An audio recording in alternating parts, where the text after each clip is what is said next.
ওই ব্যবসা করো, দোকানটা যে বাকি পড়ছে, তার উপরে এই যে মাহবুব বাকি খাইতে খাইতে মোর দোকানটা সাধু সাধু রে। যান দেখুন ভাতরে দোকান খাওয়া করে খাওয়া যান বন্ধু। এখন আসনু খাতা টাতর অনেকদিন থেকে বাকির টাকা দেওয়া হয় না। তুই তো মন খারাপ করে আসিস, মুখ তো ভয়ে ভয়ে আসিস না। তা খাতা খান দেখতো কয় টাকা আমার বাকি হয়েছে। ওই কথা মনে মনে ভাববে আনছো, আর তোকেও আজকে পাইছো। কয় টাকা বাকি আছে দিয়ে যাবো, এই খাতা এলাই দেখতে আনছো।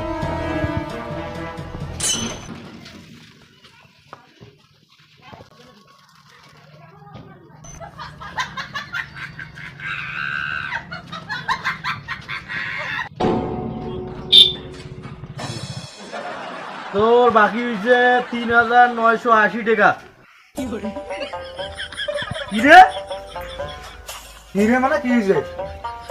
টাকা না দিয়ে কেক খাবা আনছিস, টাকা কি তোর বাপে দিয়ে দিবে? আবার তো তুই কেক খালু। আরে তুই বন্ধু মানুষ নে, টাকা পাইছে কি হয়েছে? টাকা তো আজ না হোক কাল তো দুদিন, আজ না হোক কাল তো একদিন পর হোক, 2 দিন পর 4 দিন পর তো টাকাটা দিন। আসনু না হিসেবটাও শুনি যান, টাকাটাও বন্দোবস্ত করে ধান টান কাটা হইলে এসব দিয়ে দিন। তা এনে বাকি খাওয়া দাওয়ার না, একটা খাওয়া দাওয়ার না, টাকাটাও নেবু। তাই একটা তাফালিং দেখতে আনছিস, টাকাই দিবেন না। কি করিস তুই মুখ? টাকাই দিবেন না। তুই যদি এবার টাকা না দিস তাইলে তো শুনবিড়ি মাছা করিম, তোকে 1 সপ্তাহ টাইম দিনু। আর তুই বন্ধু মানুষটে একবার ডাঙাবু কিলেবু মারবু কাটবু কে তো রাখ। আরে মুই আসনু যে এই যে নামড়ির হাট আছে না, নামড়ির হাট মাঠক, নামড়ির মাঠক কি হলো আজ ঘোড়া খেলা। তা মুই আসনু যে না বন্ধুরা যাম, অনেকদিন থেকে টাকা পাইছি, মুই লজ্জা পাইছো না। তা আসনু মুই যাং বন্ধুদের সব একসাথে খেলা দেখতে না, কত রায় খাই হোক। তা তুই যে ব্যবহার করলু এলে বন্ধুত্বর কথা, তোর ধর কেক মুই তোর না খান ধর। তোর কেক তুই নিয়ে যা, তুই খা।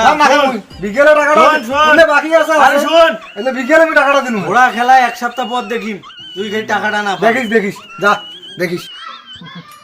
আরে মুই আগত খানু আগত কি কয় কক, মোৰ অর্ধেক খান তো খাওয়া হয়েছে, টাকা কোনদিন দেওয়া হয়?